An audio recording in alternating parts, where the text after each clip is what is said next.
A couple of the numbers that are looked at most often when you're talking about offensive line, you hear coaches and players talk about generating rushing yards and protecting your quarterback, obviously. You guys have averaged 123 yards on the ground through your first 2 games, given up 9 sacks. How would you evaluate the offensive line through the first couple games this year? There's been high points and low points. There's been times where we've blocked really well. There's been times where we've not blocked so well. The key to us going forward is just minimizing the mistakes and continuing to improve. So I'm not going to evaluate our overall performance. I mean, that doesn't really matter. What matters are wins and losses, and right now we're 1-1. So what I think is going to be important going forward is just continuing to develop as a group. You've had to replace a couple people in this year's line, and even within 2 weeks, you've had some moving parts. You've had Ben Hughes and Daniel McCarty taking turns on the right side. Sam Rice has flipped from right guard to left guard. How does that affect you in the middle when you've got different pieces on either side of you? To be honest with you, in the game, I a lot of times don't even know who's in. Next to me, they rotate guys in the game and stuff. So I don't think it really affects me that much. What we just got to do is be able to have some sort of continuity along the line of everyone knowing what they're doing, and I think we're still working to get to that, but I don't think it's been that big of a deal having guys rotate out. We're trying to get the best guys on the field in whatever situation and scenario that is. So much has been made about the addition of Coach Mumme to the coaching staff. Specifically, it's easy to look at it and apply that to the skill positions, to the quarterback, receivers, and running backs. Have there been significant changes in what you guys have been doing up front and your adjustment to having him? No, we have some different packages we put in that we can help speed the game up a little bit. That's really just certain plays where we can just get up and go and not have to worry too much about calls and stuff. But the blocking seems the same. We've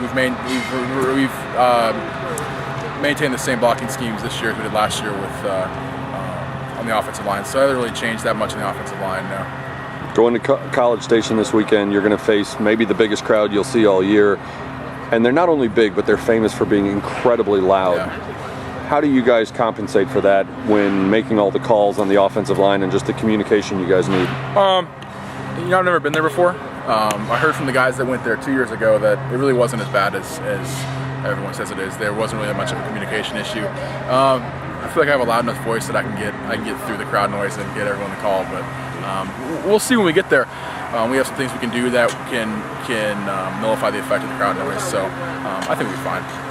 From what you've seen, you faced them last year at Ford Stadium.